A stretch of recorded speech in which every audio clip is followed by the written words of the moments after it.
And we're back with another episode of the Pop Culture Cosmos. It's Gerald Glassford coming right back at you here from Pop Culture Cosmos, Inside Sports Fantasy Football, Game Source, and the Lakers Fast Break. We truly appreciate everyone out there checking all of our great shows. And if you can, please give us that magical 5-star review wherever you get your podcasts.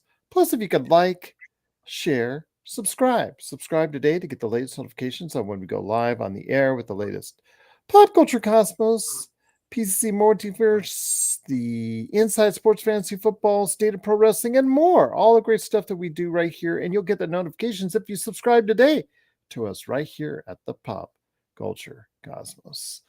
But it wouldn't be a Pop Culture Cosmos without a good friend indeed. He is our local Ghostbuster for everything busting ghost out there in the world of pop culture. Plus, also make sure that you check out his great site. Of course, happyhoardercollectibles.com. It is the man indeed. It is, of course, the guy I count on for so much pop culture knowledge. It is Josh the Great Peterson. And Josh, hoping you had a fantastic Father's Day this weekend. Thanks, man. Yeah, I hope you did too. Mine was I got a Funko Pop of myself made by Nice. my wife. Who was she captured my likeness quite well with it. Absolutely. That reminds me of the time I went to the Funko store in Seattle.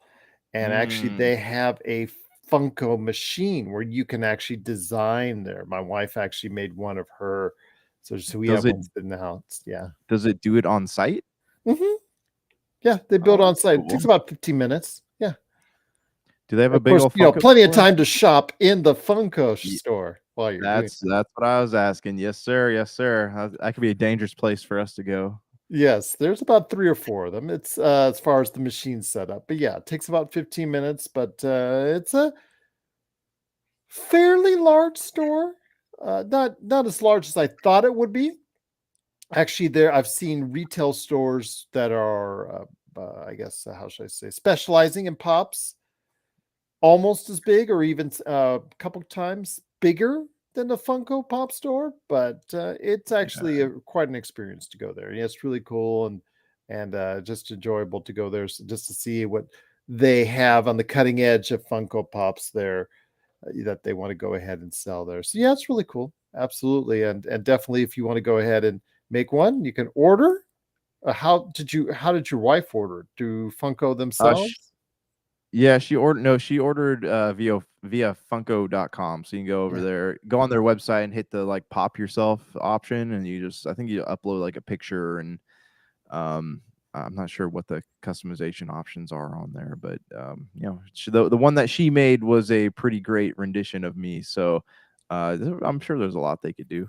Oh, that's awesome, man. That's a great way to spend Father's Day along with the kids. I know I had a great time with the family as well, so we're hoping everyone out there had a great time this past Father's Day weekend. But speaking of families, my friend, that's something we're going to be discussing as the movies. A lot of families went out to the movies. Dad got the chance to take his kids out to the movies this theater this past weekend because we have a box office record for this year, and we'll go ahead and discuss that here in a little bit. Plus, also as well, want to talk the House of the Dragon season 2 that just got started this past weekend as well. Happy Father's Day! There you go, slash and blood. In this case, cheese and blood. And I think I'll probably touch on that here in a little bit. Plus, also, of course, if you want to go ahead, Josh, and discuss anything like The Boys season 4, episode 1, or The Acolyte season 1, episode 3. Yeah, just I don't know about The Acolyte, just going into place. Just kind of just not.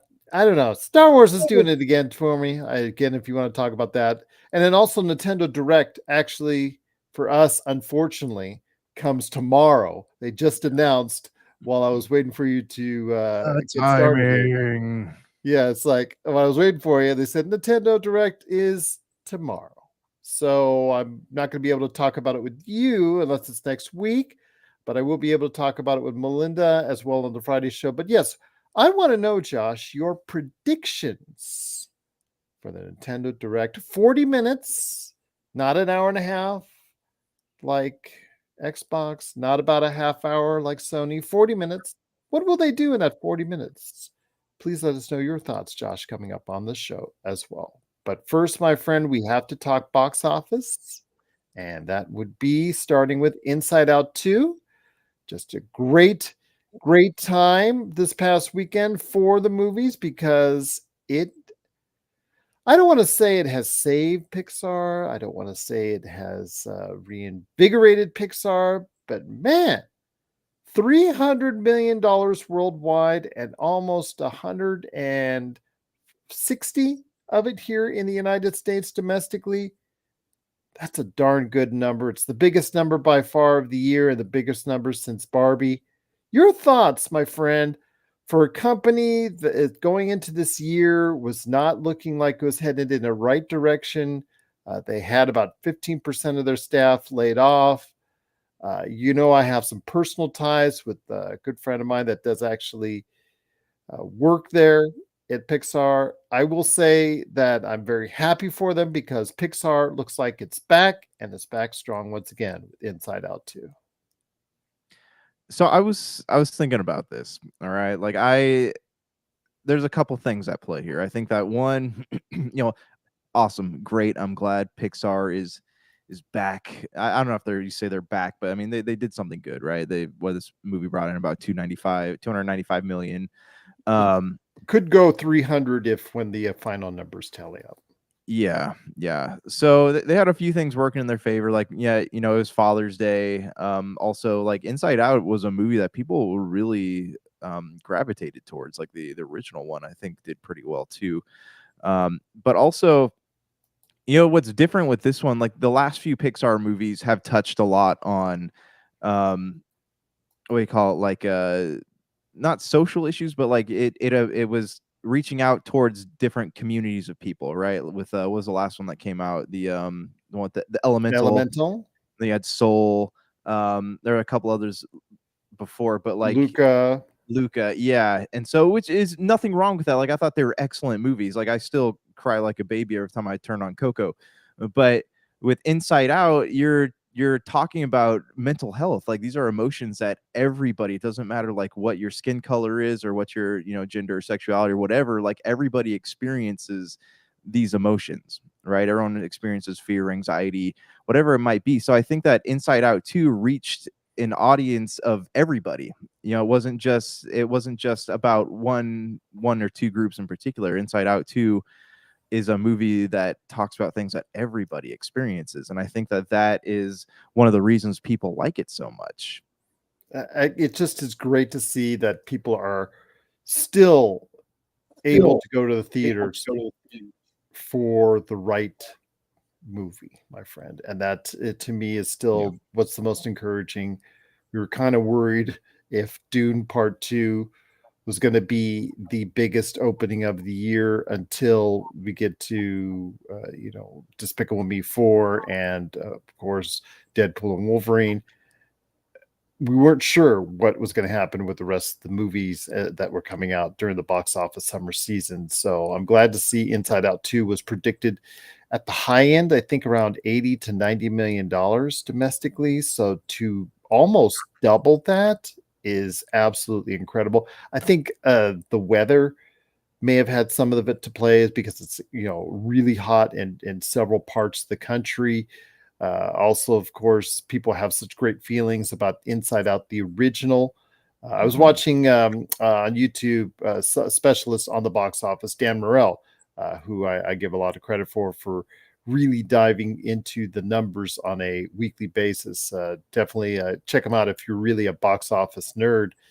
And to see, the breakdown of the demographics, like you talk about, it is a nice mix of people seeing this film, but it's great because it just again the story itself centers around the young lady in question into teenager. She was a kid before with only certain emotions. She's grown, so she's gained more emotions that she has to battle with, like you said, and dealing with the teenage years and the anxiety that you have, which anxiety is a new added emotion into this whole mix. I think it's a great idea. It's a great emotion. And it reminds me a lot of what their best movie it was, I think, of this decade, which unfortunately never got a real theatrical run, which was Turning Red.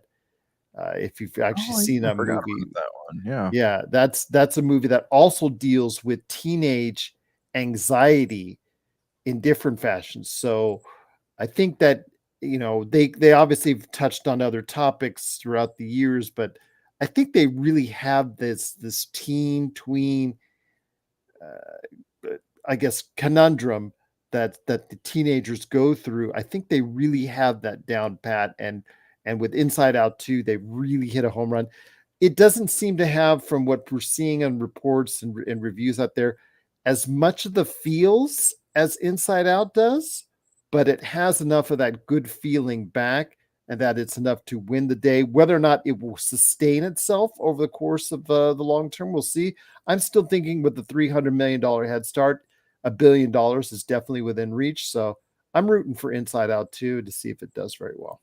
Yeah, yeah, I am too. Well, one of the things I loved about the original Inside Out, I mean, even though it was, like you said, they're talking about being a kid, it still captured a lot of elements of what it feels like to be human. Yeah. And I'm imagining that that's what Inside Out 2 is doing also. So yeah, I mean, I hope that I get to see it eventually, but yeah, I think that this is a movie that definitely deserves where it's at right now, and hopefully it continues to climb.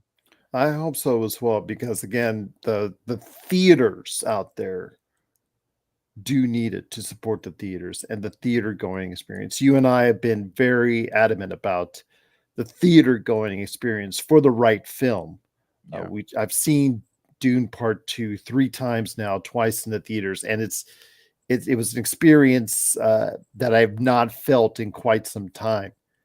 It's And stalled right now at the 711 yeah, million.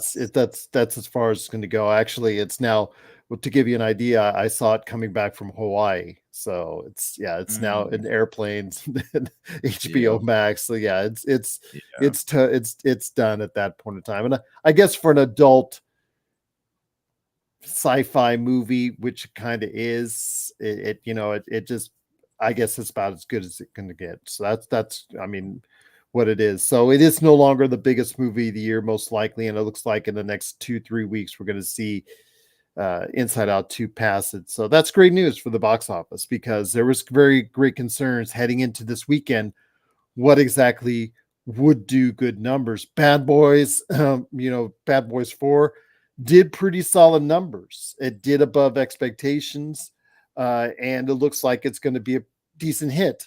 But it was not going to be the thing that was changing around audiences' mindsets about going to theaters. It wasn't doing at that level yeah. where it going to the theaters once again was a big event. And Inside Out 2 looks like it's going to be just that.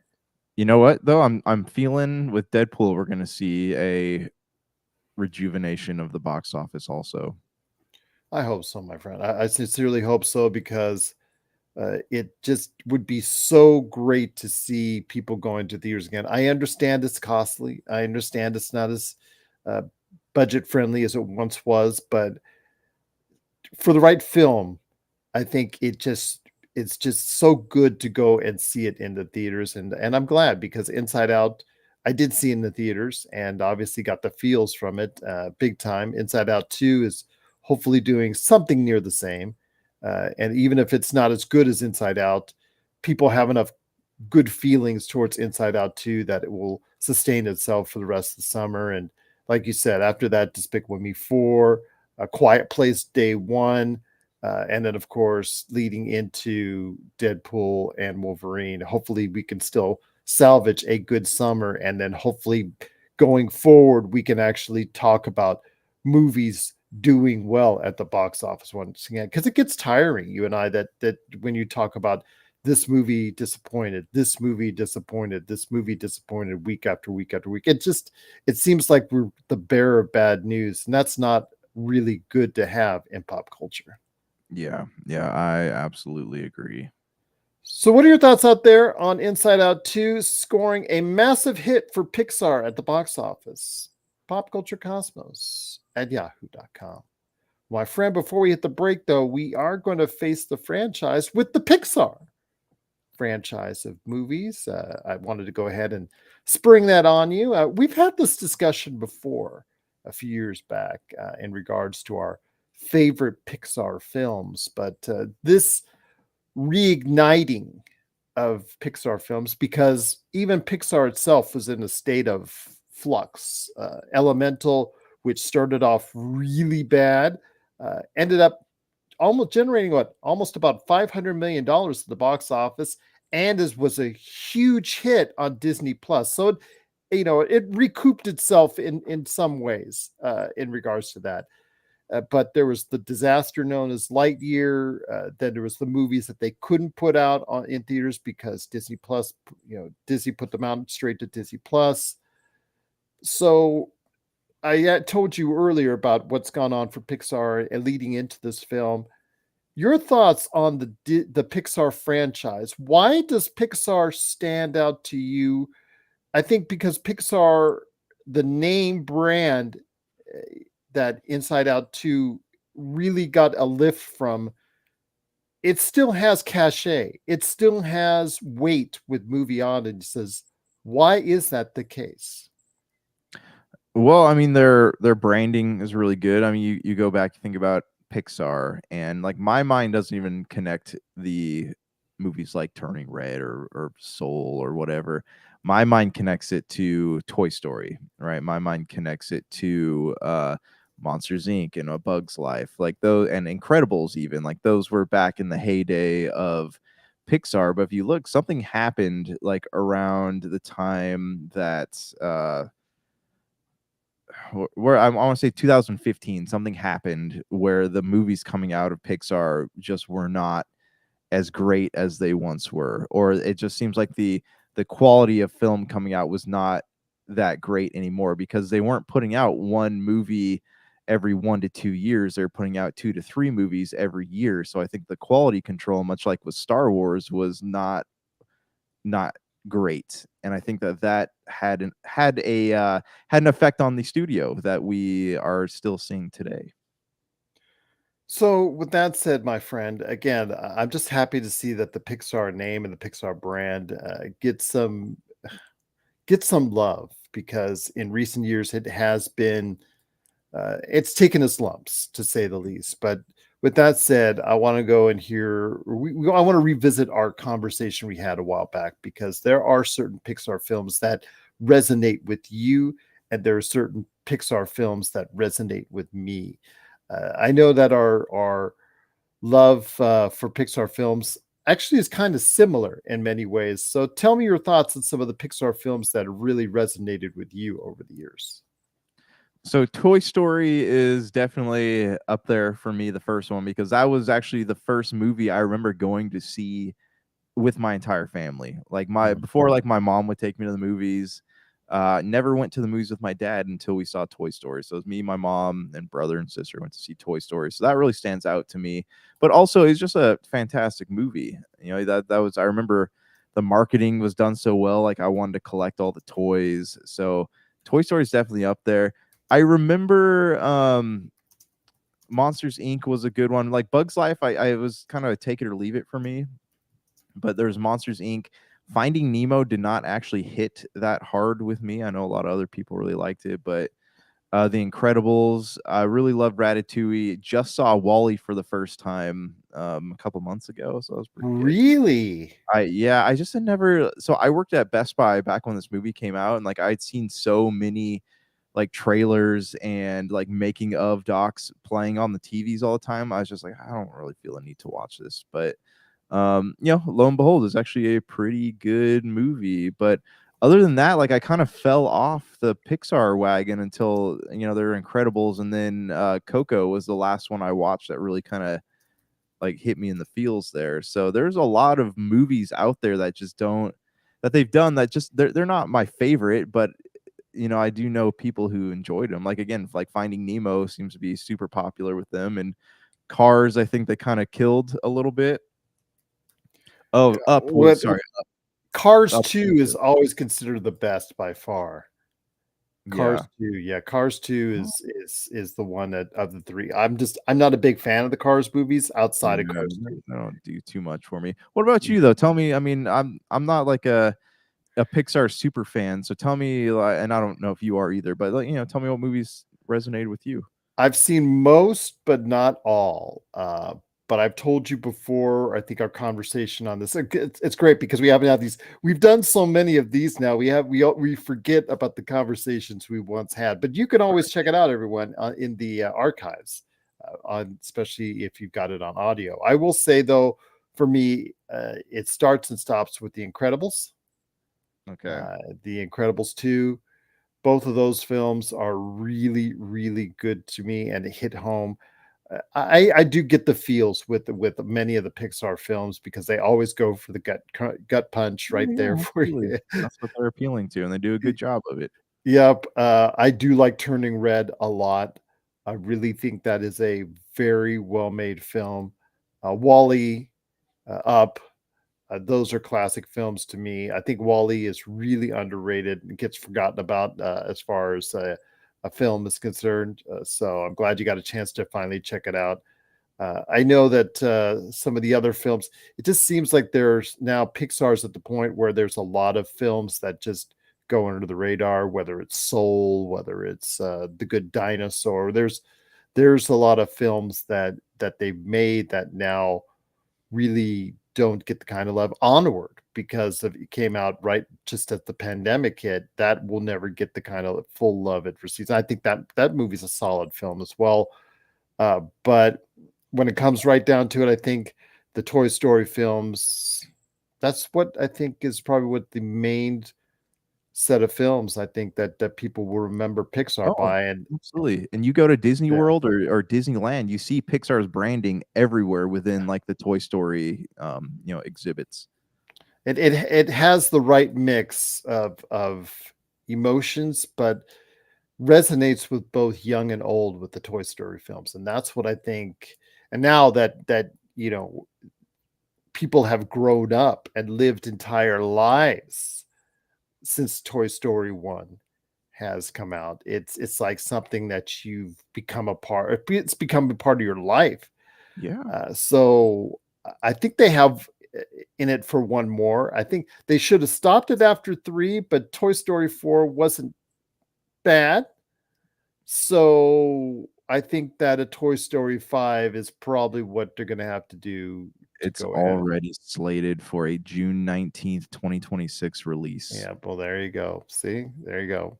Money keeps talking, so they'll do Mhm. the walking. Absolutely. So, I still like it, the fact that Incredibles, I would love to see Incredibles 3, is that on the slate? Uh, I don't see it right okay. now. I mean, it's possible. There's an untitled film for March 6th, 2026, so it's possible that we will see an Incredibles 3. That would be great. And I don't blame them that they don't want to do just sequel after sequel. They seem to take a lot of risks from time to time. Some of them pay off, like Coco Yeah. was a huge hit for them. And then there are other movies that they've made of a singular nature that they won't go back to, but it was just a Oh, risk for sure. them to go ahead and, but then again, Pixar has the cachet to do just that. So I'm glad that they go ahead and take chances and not just make, how should I say, like for instance, Universal. We talked about Universal's animation. Yeah. They're they're kind of narrow. They did Migration, and that hasn't scored well, but they've got Despicable Me 4 coming pretty right around the corner. We're going to be talking about that for the rest of the summer. And with the Despicable Me 4 and Minions movies, there are what, 7, I think, at That this point in time. So yeah, they yeah, they they stay closer to brand than what too. Pixar And a does. lot of people will like look at stuff that made a lot of money and they're like, "Oh, well, why should we branch out and do something new if this is going to continue to make money for us?" Like I guarantee you in the next 10 years there'll be at least 6 Mario movies have come out by then.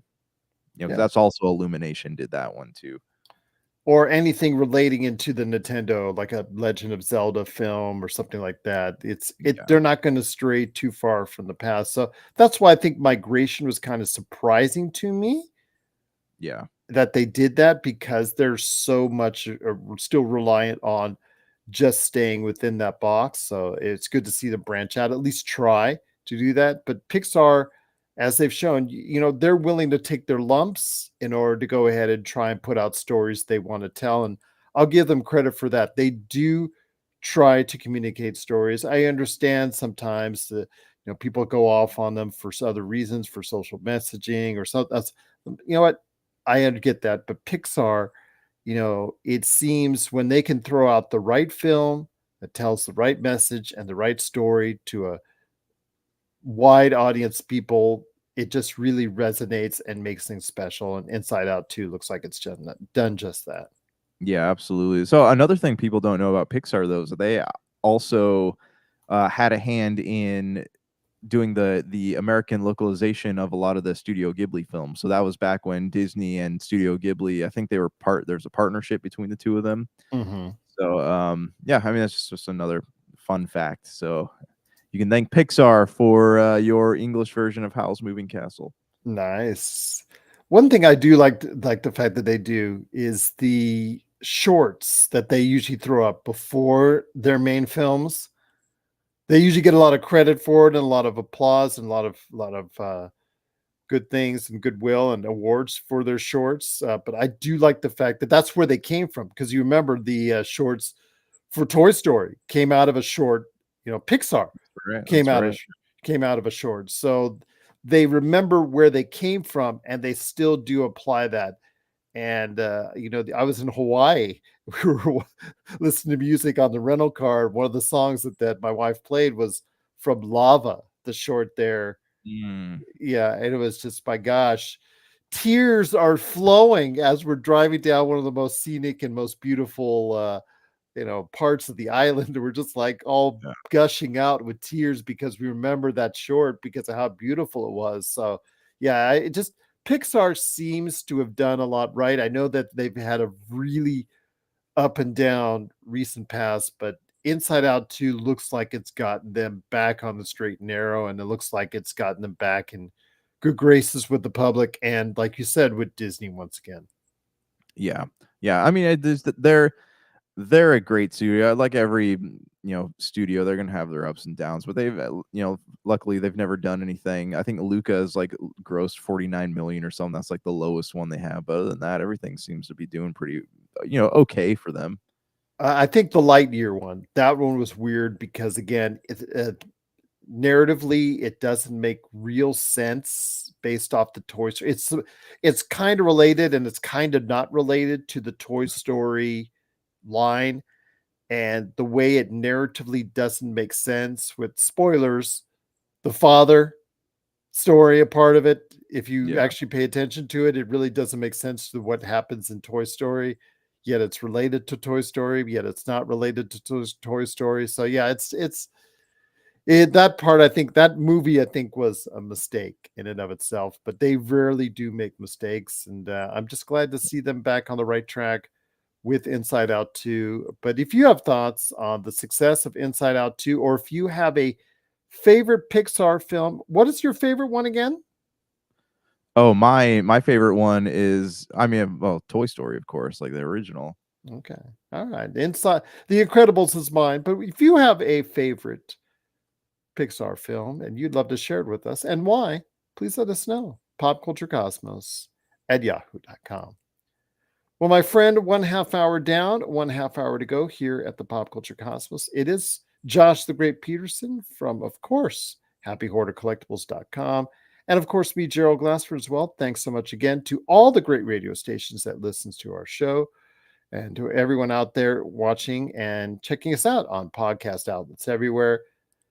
Cheese and blood, my friend. Cheese and blood. As House of the Dragon season 2 opens. Uh, yeah, cheese and blood, I guess, is the best way to say it, because once again, a lot of blood, shock value. Uh, yeah, just some things that the quite opposite of Pixar. So it's fascinating, our Right. culture. Yeah, I mean, if somebody takes like a snapshot in time, like 100 years from now, Josh, and they take a snapshot of this weekend per se, 100 years in the future, they're going to look at the dichotomy of what was really a success in entertainment this weekend. So, what was the success? The ultra kid friendly Inside Out 2 and the ultra not so kid friendly House of the Dragon Yeah, season because 2. they killed a kid in that Yeah, one. yeah, So, killed it. uh, Killed the yeah, kid. yeah. It was, I haven't watched it yet, but I've been reading about it this morning. Yeah, this was a major deviation from the mythos written because I'm pretty sure the kid that was killed ends up being. It's another kid that was killed. Yeah, yeah.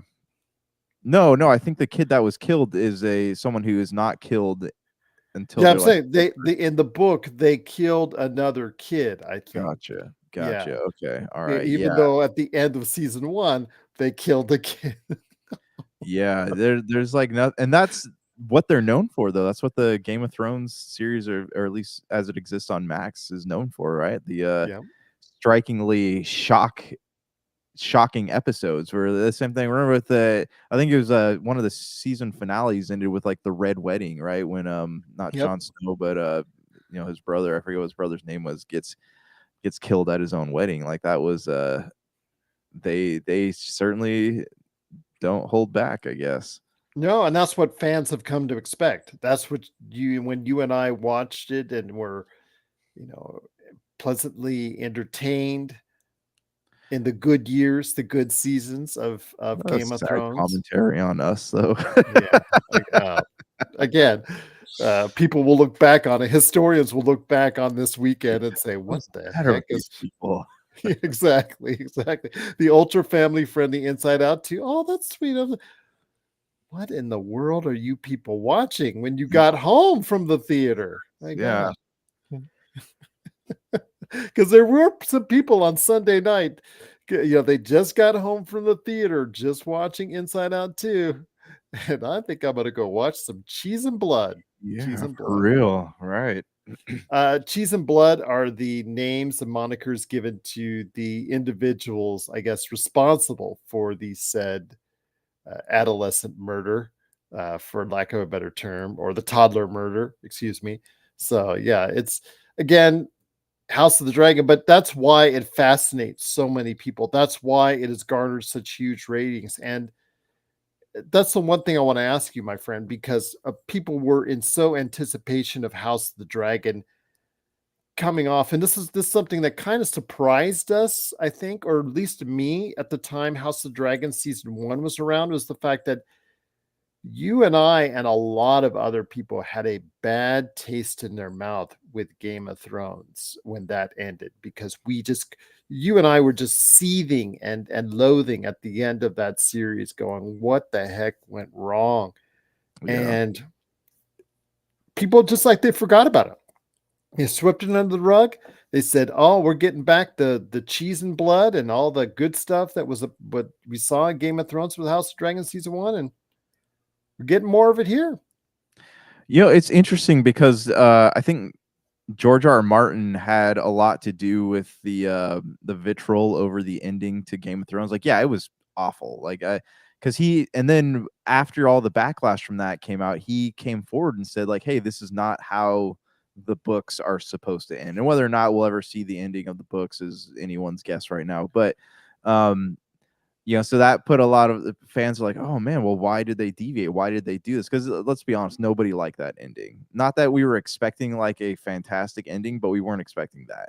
Yeah. And maybe that's the mark of like good television, or I don't know, because Game of Thrones is constantly not giving the fans what they wanted. So you'd think that they'd be used to that by now. But I think people just enjoyed that, whether they want to admit it or not. So they're like, oh, there's new Game of Thrones property coming out, House of the Dragons. Now that we know what to expect from a Game of Thrones type show, it's going to be easier to digest going into this new one. So maybe that's what's going on, or maybe not. I don't know. There's less established lore around the Targaryen family. So that could be, give them a little more room to play with things. I don't know. It's weird though that, like you said, that we are just such a very different species, because we can like something that's so sweet and lovable one moment and something so barbaric and something so, I guess, just vicious at times as House of the Dragon is. Yeah. And uh, like you said, it just speaks to our culture and our society in a ways that I'm not sure we fully understand now, but we might years down the line when we look back upon it. So it's going to be very just interesting to see. I mean, this will be like a, I don't know, like historians or psychologists or psychiatrists dream, like somewhere down the road. Yeah. Yeah, it's definitely modern man is quite the enigma, aren't they? Well, we'll see what happens, but it's funny because House of the Dragon comes right around the time that The Boys season 4 drops, and both House of the Dragon and The Boys have gotten extensions before they even drop their first episode on their new seasons. It'll be the last season for The Boys in season 5, and House of the Dragon gets a season 3 added on even before season 2 starts. What a shocker on both. But it's funny how both of those are very similar in the fact that they both rely heavily on shock and awe. I mean, they're structured at different time frames, different settings, different narrative storytelling, but the use of shock and awe is prevalent, and it is uh, almost relied upon by these two shows. Yeah. Oh, for sure. And that's kind of what keeps people drawn to it, I think, is that they don't know what's going to happen, but also like you run the risk of overusing that, and so it comes to be expected, and in which case it gets more difficult to surprise people. But yeah, I mean, I think the Boys has kind of run its course, so it's good that's going to be ending with season 5. How many seasons they'll go on with House of the Dragon for, I don't know. I know they just greenlit like 2 more spin-offs for Game of Yes. Thrones, so it's hard to say what that's going to look like. But I would honestly love to see a sequel to Game of Thrones, like something that happens afterwards, some new threat lurking out there, and bring back Jon Snow. I told you before. I thought really, and I'm not a Game of Thrones expert by any means, but I thought the what was the girl's name that was got on the ship at the end of at Game of Thrones, the Targaryen, Um, Targaryen, or which one? not Targaryen, the Ar- girl that Arya? Is it Arya? Is that Arya. Yeah, the yeah. young There one? you go. Yeah, yeah. Like don't meet her in a dark alley because she'll slice They you up. Yeah, and it sucks because they did not do her character any No, but favors in she that had the show. perfect setting for a new series where she gets Yeah, out, she's exploring parts of the world that had just not been seen before. I mean, that set itself up to be a what could have been a great spinoff, and they never did anything with it. So yeah. You know what's funny too? Not funny, but they set her story up to like she was gonna have this like major role to play somewhere within Arya Stark, by the the way. series. Yeah, Arya Stark, and they didn't do anything with her. And I don't know if that's because George R. R. Martin wasn't quite sure where her character was going, but all she really did, like she went, trained to be an assassin or whatever, and then she just ended up back in Winterfell and didn't Yeah. really do that much. So I don't know, man. It's that one was tough for me.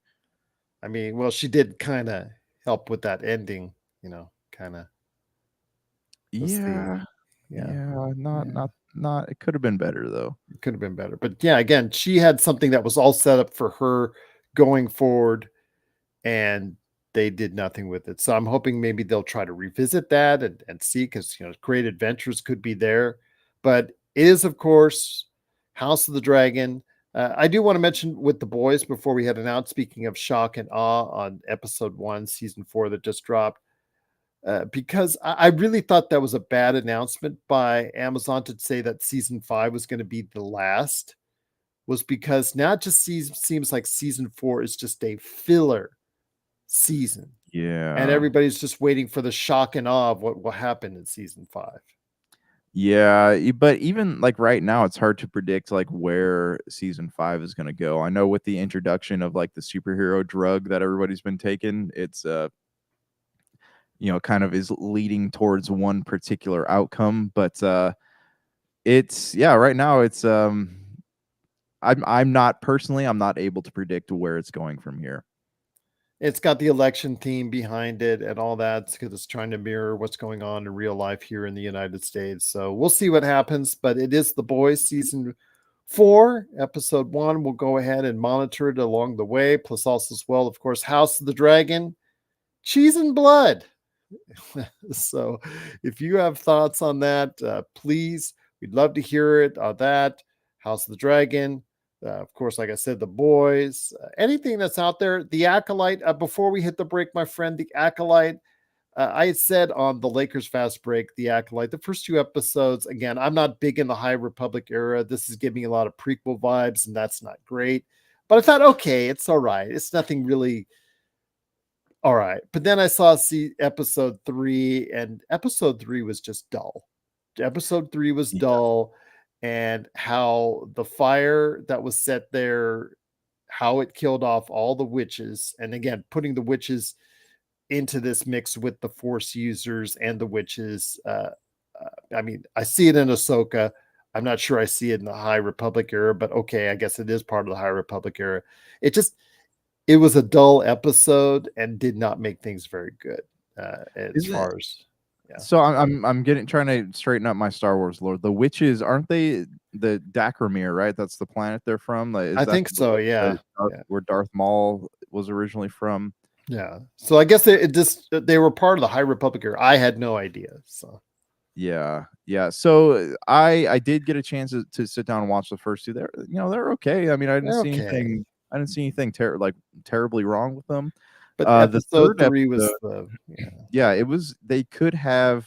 It's funny actually. I was reading a review earlier where someone gave it a 0, but it was a lot of like backstory that didn't make a lot of sense, and it also could have been condensed to maybe like less than half the episode, but they Yeah. spent nearly an entire episode talking about the origins of these sisters. So that was something that yeah, it was kind of a snooze fest for me.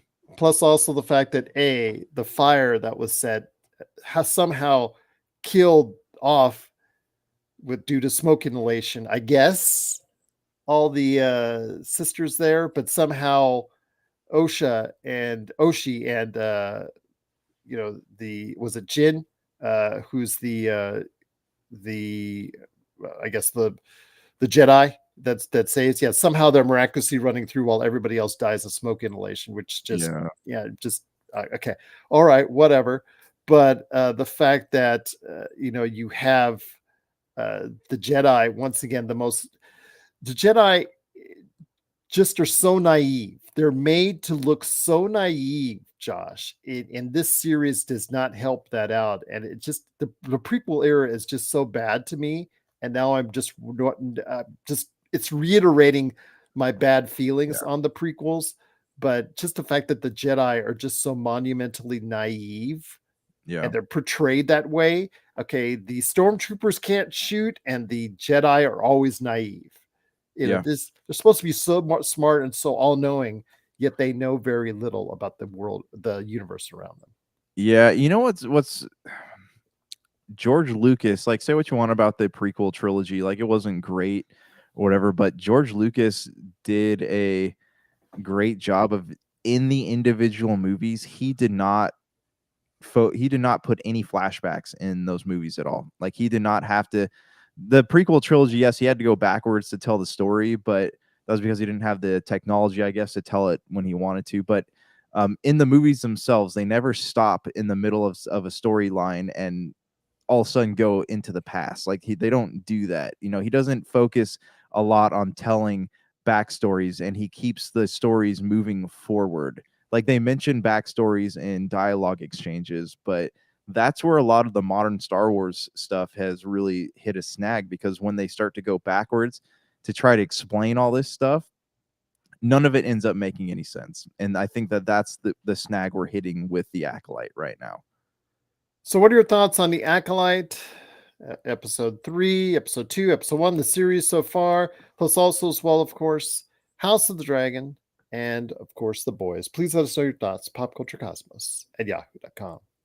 Well, before we head on out and before you hear your Nintendo Direct predictions, my friend, I want to ask your thoughts real quick. Tony Awards came out this past weekend. They were given out, and I want to congratulate actors such as Daniel Radcliffe, Sarah Paulson. Those are some of the familiar names that maybe a general audience may know that because of their work in television and movies.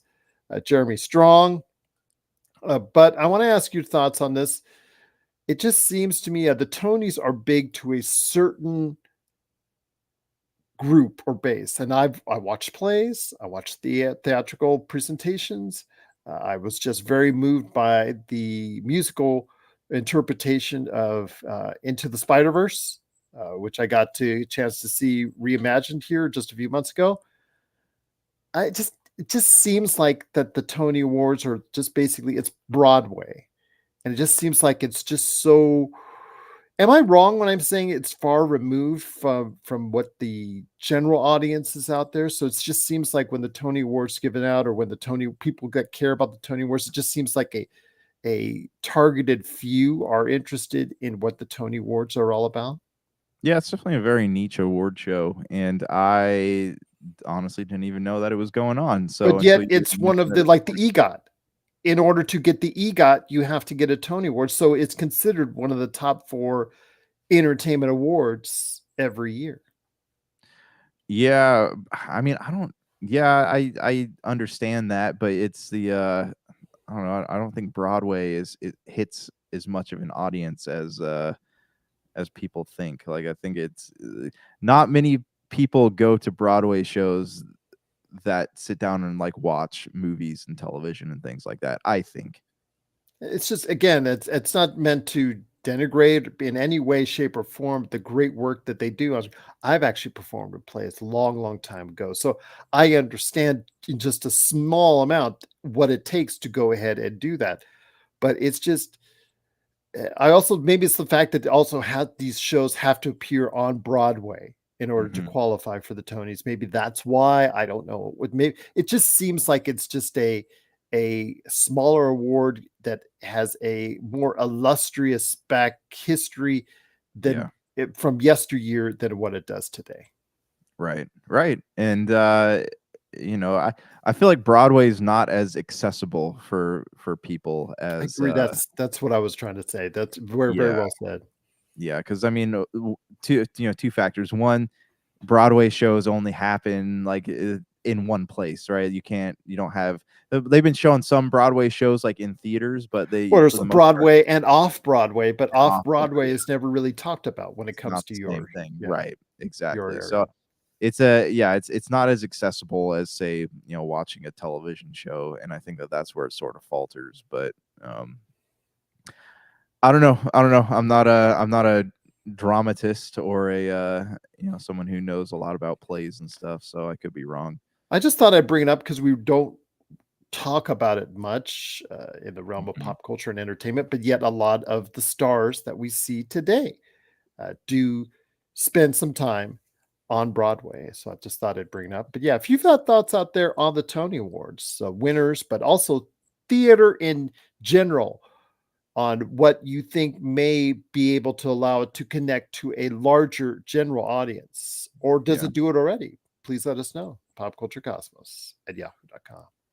Well, my friend, before we head on out, Nintendo has some great timing because they decided to go ahead and announce their not so E3, could be E3, should be E3, but it's not part of E3 because it's doing it its own time E3, even though it's just a few days after the not so E3. That's coming tomorrow, conveniently. Unfortunately, we can't talk about it live right now as it happens. So I want to hear your thoughts, my friend. What do you think will happen, and what would you want out of the 40-minute presentation? It's not a long presentation by Nintendo, so that kind of worries me. But what are you thinking, and what are you hoping will happen at the Nintendo Direct? It's hard to say really because Nintendo has nothing slated to come out the rest of the year, so they have to announce something.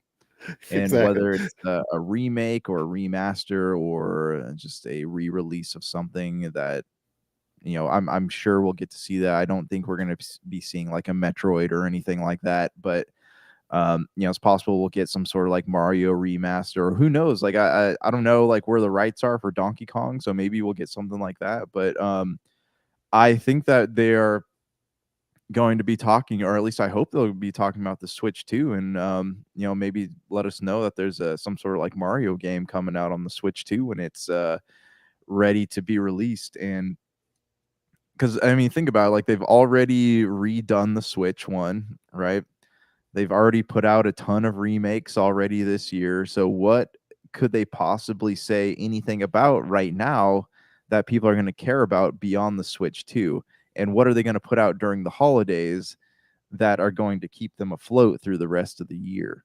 I know Prime 4 is something that, Nintendo fans, hardcore Nintendo fans, like to talk about, but in generality, it sells good enough to sustain itself, but never sells enough to sustain Nintendo, if you get what I'm saying. That it's just Yeah. the Metroid brand is more famous than it is popular. Does that make sense? Yeah, it does, and I think that that's because it's isolated to one platform. Mhm. Whereas like it's the same thing with like the Mario games.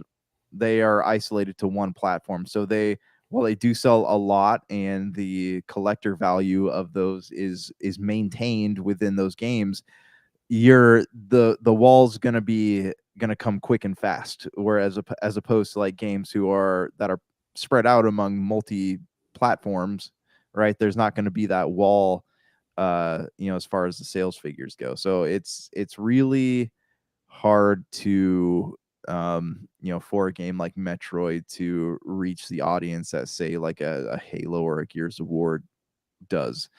One thing we could see is some sort of another Pokemon remake or remaster. I know Arceus 2 is supposed to be coming out here soon, so I don't know about that. I'm sure we'll see something in the Pokemon vein, and I am personally curious to see if Square is going to be doing anything with Nintendo coming out here, because that's kind of seems to be something they do traditionally. So if there was one thing, if you ran Nintendo, if there was one thing you would love to announce, anything at all, what would Hmm. that be? I would love a Nintendo pilot. related. It doesn't have to be Switch related, Okay, just Nintendo related. Nintendo related. I was really into the Pilot Wings game on Nintendo 64, so I'd love to see like a Nice. remake of that. Like that would be a good one. I would love a chance to play. So there's the last Pokemon game I played was Pokemon Sword, and then from that it was like Crystal was the last one I think I played before that. So I'd Mhm. love, remakes to kind of bridge the gaps of the different generations of Pokemon I missed. But I think more than anything, I would want to see a Shadow of the Empire remake on the Switch. Nice. I enjoyed that game. I remember it well. Okay. All right. I guess I got to give my predictions or whatnot. Let's I hear 'em. think there will be a new Mario game that's shown. Nothing Zelda related. I think it's a little too early, but I think there will be some type of Mario game. I think either maybe Super Smash. If a Nintendo Switch 2, Switch Pro, whatever is announced, you'll see a Super Smash or Mario Kart announced alongside of it. I think You that's think there'll be new ones, or you think there'll be just new ones. ports of the last one? I think it'll be new ones to take advantage Okay. of it because I don't think a port will do enough to really bring out a new Nintendo Switch. So I Yeah. think if Nintendo Switch 2 is announced, they're going to announce alongside of it a new, yeah, either Super Smash or Mario Kart alongside of it, because those are system sellers. Yeah. And we talked about that before many times on this show early on in the Switch's history. So definitely looking forward to seeing that. Now, if I could put anything Nintendo related on there, if I was running Nintendo, I would go out, and I've told you this before on this show. I would go out, I would buy, was it Tastemasters or the parent company for Arcade One Up? I'd buy Arcade One Up, Okay. and I would release Donkey Kong, Mario Brothers, and a Zelda arcade game for this Christmas. Ooh, that's a good one. And that's just like back up the Brinks truck, back up several Brinks trucks, because you would have it would reignite the passion for the home arcade, because the home arcade market, it's not dead, but it's on life support. Let's just Yeah. be frank about it, because Arcade One Up can only regurgitate so many reimaginings of Mortal Kombat, Killer Instinct, or what, of the 5 to 7 licenses they seemingly have. They just keep regurgitating it, and just give me a break, okay? How much more do you want these people to go ahead and fork out at the local Costco? So give me a break on that. No more Pac-Mans, please. No more Pac-Mans. Yeah. So with that said, a Nintendo coming in there and saving the day for the home arcade market would be the big boost. But that's just me. But again, looking forward to seeing what your thoughts are. If there's something big, I definitely want to hear about it next week if you get the chance, my friend. So I'm trying to look here. The last original IP that Nintendo put out is what am I looking at here? It's quite a while, isn't it? Yeah, it was a long time ago. I think Animal Crossing or Fire Emblem was probably one of the last like original IPs, but Fire Emblem's pretty old. So I think Animal Crossing might have been like the last like new franchise to come out of Nintendo. And I could be wrong. If you guys are listening, shoot it out into the email stream. Let me know I'm wrong. But I would love to see like a new IP come out of Nintendo, like something, because you remember when Pokemon came out, everyone got hooked to it immediately. So it'd be cool to see like a new IP surface from them. There But probably has been a Nintendo property that they have introduced, original property we're just forgetting about. But like you said, it's been a long time. They've relied on the same stable. I don't see that changing anytime soon, to be honest with you. but they need it though. Like that would be. Do they? What if they put out a Do game that they? captures this generation of players though and carries them into the next 20 years? Do they? Do they really need to? It's I don't. a great formula, man. Why mess with it? You can only go so far. You can only go so far. And like by the time this time gets here next year, they're gonna have like remade or remastered or re-released like every Mario or Donkey Kong or whatever game out there. So they gotta do something here. Well, we'll talk about what went on with the Nintendo Direct on the Friday show, but also if Josh has any thoughts, he's going to drop it right here next week, right here at the Pop Culture Cosmos. So for Josh Peterson, this is Gerald Glassford. It's another beautiful day in paradise right here in the Pop Culture Cosmos. We thank you for listening. And here's hoping you have yourself a great